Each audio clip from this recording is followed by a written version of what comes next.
Hello, everyone. It is Wednesday at 5 o'clock on April 10th, and we're a little earlier today, but hopefully I can get you guys to come on a little early. I know a lot of folks work from home now, so hopefully it's not as much of an issue as it used to be for those of us who would always, and actually still do, get stuck in traffic. But I'm hoping you can join in, and if not, you can watch it later. But we are here today to talk about the Sugar Challenge wrap-up. I'm Dr. Cinta, and it's nice to see you guys. Welcome, welcome. It has been, this has been a busy week with the eclipse and all that kind of stuff, but hopefully you're settling back in now and getting back into your rhythm of your food and your exercise and your dietary plan and everything that you need to do to live a healthy lifestyle. Now, we started the sugar cravings, or the sugar challenge, because I saw so many people at the office that were really, really struggling with this. And I thought, let's do a little behavioral test for, or behavioral month where we really focus on sugar and come up with ideas and strategies and then finish it up with some healthy reminders so that even though it's only a 4-week challenge, you're going to be able to be equipped to go handle your sugar stressors, needs, however you want to put it, when you get back out there into the real world and you don't have as much support from us. So anyhow, all right, there's my girls, Elaine and Cindy. How are you guys? Hopefully we'll get some people to pop on. But let's get started, okay? So welcome to back to the Sugar Challenge, and now we're on the end of the 4th week. And I want, for those of you who are going to pop on, please let me know how it's going, how you're doing, if you learned some interesting strategies or tricks, what kind of things stuck with you. We really, when it comes to sugar, we've talked about the fact that it's very addicting, so you have to treat it like an addiction, like smoking or alcohol. There has to be a beginning and an end to what you consume, and we have to always, always, always be careful not to let it run our lives, because it so easily can, especially in times of stress and times when you're not sleeping, and things like that, because sugar gives you back that wonderful serotonin, which helps you sleep and helps you just kind of, for at least a short while, feel increased energy. But of course, we know that ends very quickly, as we've talked about in the past. So what I want to do is wrap up with some final talks, and I have a little present for you at the end that you can download to help you out with your long-term strategies with sugar. So we'll be adding that. For those of you who are jumping on for the first time, we have done 2 other videos for our No Sugar Challenge. Our last one was 2 weeks ago on the 27th of March. And really, we just took some really deep dives into kind of looking at this whole, system. Why is sugar such a big issue? Why do they disguise the names? Why has the sugar in the food coincided with the obesity epidemic, and why haven't we done anything to fix it? So we kind of got into that a lot at the first video. We also went over some strategies on how to deal with addictions, especially behaviorally. We had a nice handout at our last meeting, our last 2-week interlude, and we really talked about what do you do if you're running into a problem where you've got that sugar in your face, and maybe perhaps you've already had your fix, and oh my gosh, you're kind of self-loathing. What do I do? How do I prevent this in the future? So I actually created a table that was sent out, and if you'd like a copy of it, you can just DM me and write the word cravings in there and send your email, and we'll send that back out. But it was a really useful table I use with my patients that just kind of help prevent the sugar challenge issues, and then if you do run into a problem, create a strategy so that you don't do it again, and also some things that could potentially like abort the situation when you're in the middle of it. Okay, so, and then we also talked about supplements and medications that can help you with this. If you haven't seen it, chromium is one of my favorite supplements, chromium picolinate. 200 micrograms, you take it 1 to 3 times a day. It can definitely help you with sugar cravings. Now, if you're working with a physician who can write you a prescription, I love topiramate or Topamax. You can start 50 milligrams at night. That tends to be helpful. You can go all the way up to 200 twice a day. And then a wonderful drug for ADD called Vyvanse is so helpful with our patients who are really, really sugar addicted or have binge eating disorder or anything like that. They tend to like that very much, and it works great. Okay, so we got into that. And then we also just kind of talked about, different substitutions that you can use. And we actually did an Instagram post on that with what substitutions you could do for chocolate, what substitutions for salty snacks, although that's not really sugar, but cookies, that kind of thing, and came up with some strategies for that. All right, so before we actually do our official wrap up, what I really want to do is just sort of mention the fact that, sugar, challenges with eating sugar, and, coming up with a 4-week challenge doesn't really have a beginning and an end, because sugar is something you're going to be surrounded by for your entire life. It's almost impossible not to be. And, chances are you're going to parties, you're having, birthdays, traveling, that kind of thing. So what you really need to think of it as, and we've talked about this before, but think about it as a door that you open up for a period of time and allow, some in, controlled, of course. And, and we've talked about how to manage that. And then you close the door and then move on with your day and with your life. And, really, I would love to be able to say, here's my, specific strategy for when to close and open it, but it's really, really very individualized. Some people are very good at just having a little, tiny piece after dinner. That's fine. It doesn't affect their weight. They don't binge on it. It doesn't control their lives. Okay, so that's someone that can kind of, every night open it up. There are other people who have a little bite of something, which leads to a bigger bite of something, which may lead to a whole cake, and then the binging begins, the self-loathing, and then the falling off the weight loss journey and giving up. So you have to kind of know what your trigger foods are. What are the foods that really get you going? What are the ones that you can't, control? And those are the ones that you have to be real careful to keep the door fairly close to most of the time, if not all the time. And then come up with healthy substitutions. If you have some things that you can open the door to and, have a couple bites of a dessert, we'll talk about this in our summary, the 3-bite rule. Maybe you can have 3 bites of it and it'll, tickle your senses and make you, pleased and happy for that, just getting that fixed, but then you don't need to have anymore. So again, it's kind of one of those things that you have to decide when to open and close. But the most important thing I can tell you is don't not think about it or not have a plan. I'm not saying you need to obsess about it. That is not the idea. The idea is don't go into situations where you know you're going to be vulnerable without a plan, and really know yourself and know what your triggers are, and be careful to stay away from them or to come up with a substitution. If you're at a party or an event, it's always a good idea to just bring something that you can eat for dessert, if it's a dessert thing. And that way you don't have to worry about going after some of the other stuff there. So there's tons of strategies to this. And we'll be talking about some of them in our wrap up. So let's do it. I'm hoping you guys can pop on at some point. I know the earlier hour is probably making it hard, but we're trying something out. This may not be successful, but we'll see how it goes. All right, so we created a refrigerator handout that you could stick on your fridge that talks about 10 strategies to help slay the sugar demon.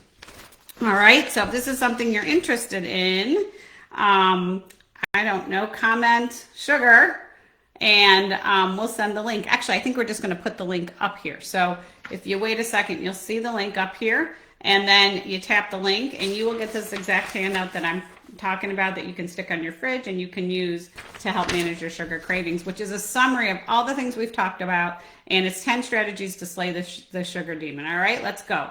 Strategy number 1.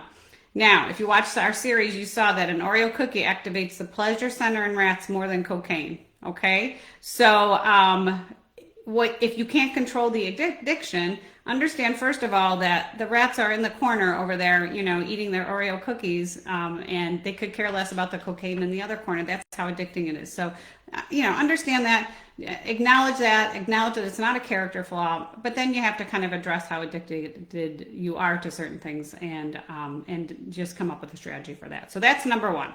Know that it's addicting. Number 2, remember the 3-bite rule.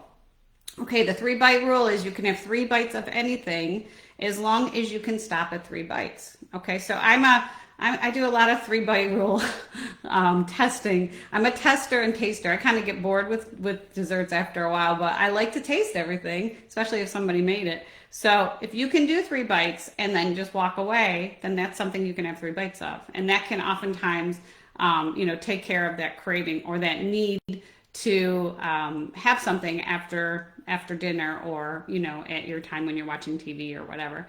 If you can't, if you get into that food and you can't stop, that's not a food that is a 3-bite rule food for you. It's a trigger food, and unfortunately, that rule does not work for that particular item. But if you have things that you can, then 3 bites tends to satisfy the dopamine receptors. They tend to get inundated, and really after that, you probably notice if you're eating desserts, the more you eat it, the more you start to think this isn't as good as it when I started, right? And it's because you've saturated those receptors. So that is the story with that. And okay, number 3 is this is like so important to me that I get this out and get this right. Sugar in fruits has become a demon like sugar in everything, and that is not right. So unless you're on a ketogenic diet where you're really strictly controlling your carbs, fruit is okay. Should I say that again? Fruit is okay. It doesn't matter if it is, higher glycemic index, lower glycemic index. Fruit has pith, which has lots of vitamins and nutrients, phytonutrients in it, and it has fiber, which makes us full. In all the years I've been doing obesity medicine, I've never had someone come in and say, I ate too much fruit and that's what got me here. It's always sugar, carbs, starchy things. Sometimes it's salty things, but it's never fruit. Okay, it never has been. So don't make fruit the demon. It's sugar that's the demon, and it's the added sugar in foods that has really become a problem. All right, so that is number 3. Number 4 is learn the language of sugar. And what do I mean by that? There's more than 100 different words that are kind of hidden in nutritional panels that are actually sugar. And I think it was either our first or our second, I think it was our first video that we made. We talked about all those words, and a lot of them are very deceiving. They sound like something else. Coincidence? I think not. I think that is something that is a strategy to hide sugar in things that don't necessarily taste so good. Okay, so shelf-ready foods, obviously, especially if you decrease the fat, which started all the shelf-ready foods, they don't taste so good, and then they have to add sugar to make it taste better. So anyhow, read the panels, know the language. It's disguised as many different things. Okay? All right, let's keep going. Number 5, if you're working on getting rid of sugar and you stop cold turkey, which can be a little hard because you can get kind of like a flu-y thing, and you're really truly withdrawing from addiction in some cases, so you're going to get withdrawal symptoms, and sometimes you'll get very, very headachy. But what does work for that is bouillon. So if you've got some bouillon nearby, make sure you have it, drink plenty of water, and you can usually fight your way through that and get to the other side. Once you're on the other side, it is really easy to stay, not really easy, but it's easier to stay off it because now it's not in your system, it's not triggering, and you'll find it much easier to avoid it. Now, that doesn't mean that you put that first piece in and you're not starting all over again with that same addiction, but the point is, if you get there cold turkey, try to stay there as long as you can. It just makes sense, obviously. All right.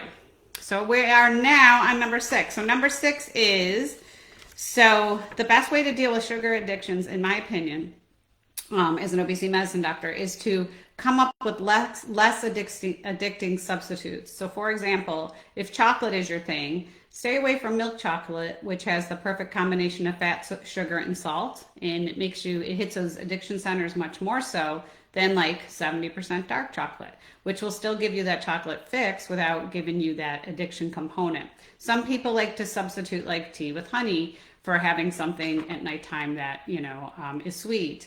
Something we're a big fan of in our office is Yasso bars, and that's YASSO, and they are frozen yogurt bars that are very specific in terms of calories. They taste delicious, about 100, depending on which one you get, it can be 100 to 180 calories.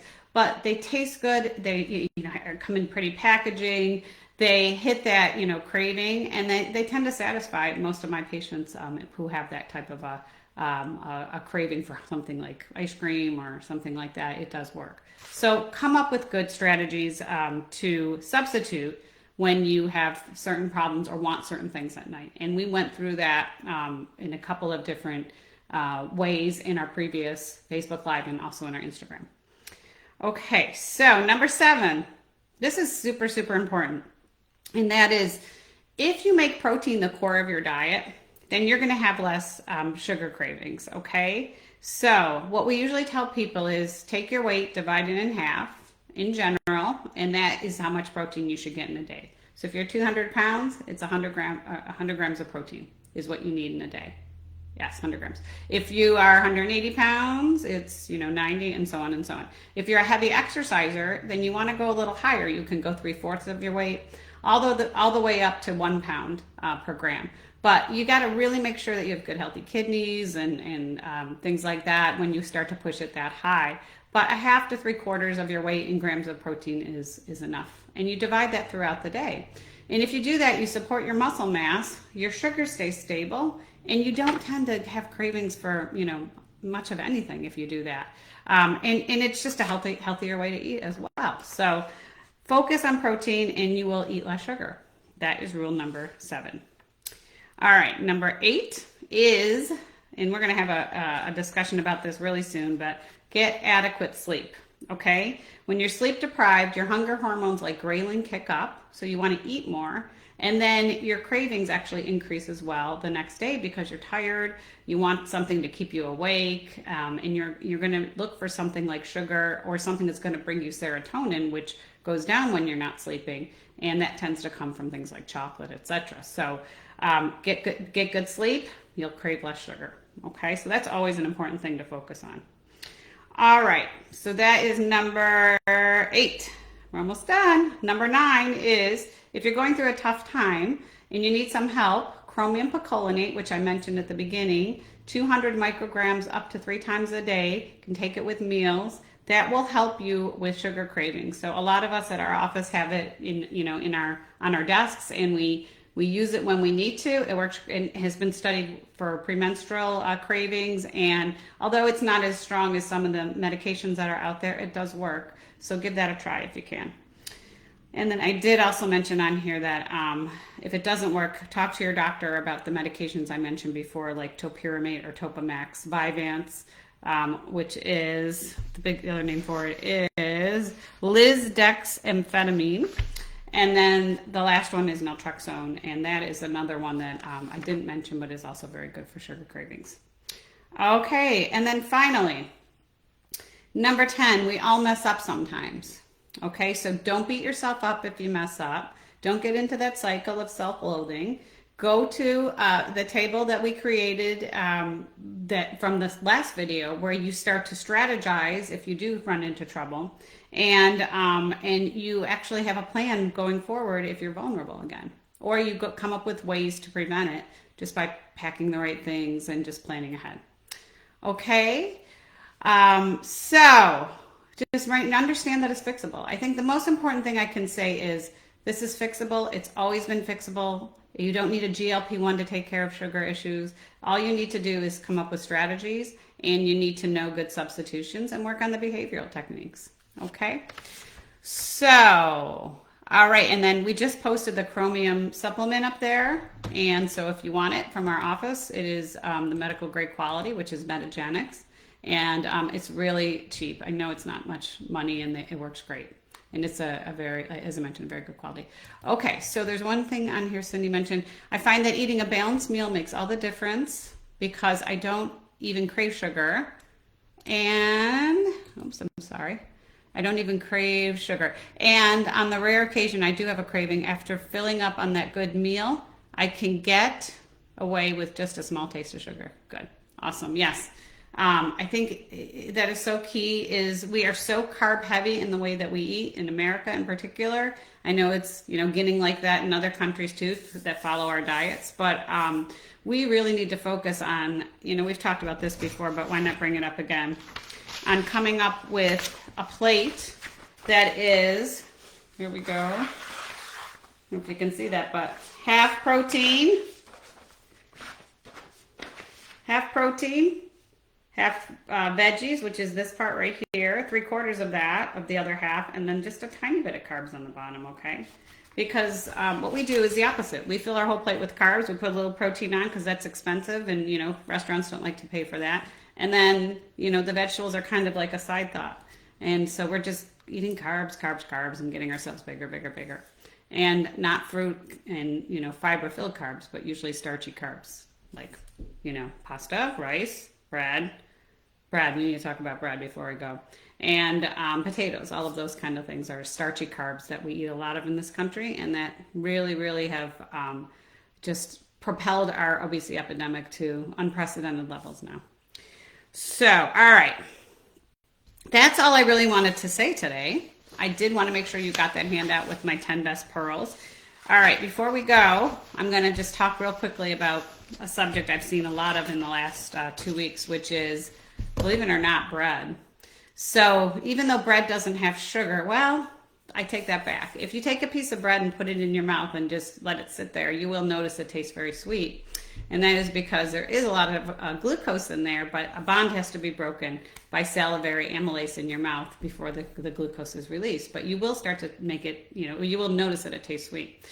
So I always say that bread is the gateway drug to sugar, because once you start eating bread, we start to immediately go through that whole hypoglycemic drop, okay? If you remember from previous talks, it's only 30 minutes that happens. So it's going to happen fairly quickly. Now you might be eating your meal at a restaurant and you're already thinking, I wonder what I could have for dessert. It's a gateway component that tends to trigger us to eat more sugar. So when you're making that decision about bread at a dinner table, just keep that in mind. If you're struggling, that can be one of the easiest ways to kind of combat the sugar thing, by not even making something, kind of propel you towards it. And so give that a try. That was my pearl for this week that I've seen. All right. Well, I hope you guys have a great night, and thank you for joining. And I hope that you have just a really, really great success with this. Take that handout, stick it on your fridge. That's what it's made for. Share it with friends and family. And let's just not let this food industry get the best of us anymore. Let's really, get control of the sugar thing and enjoy healthy options and healthy foods and good substitutions. All right. That's all I have. Have a great night.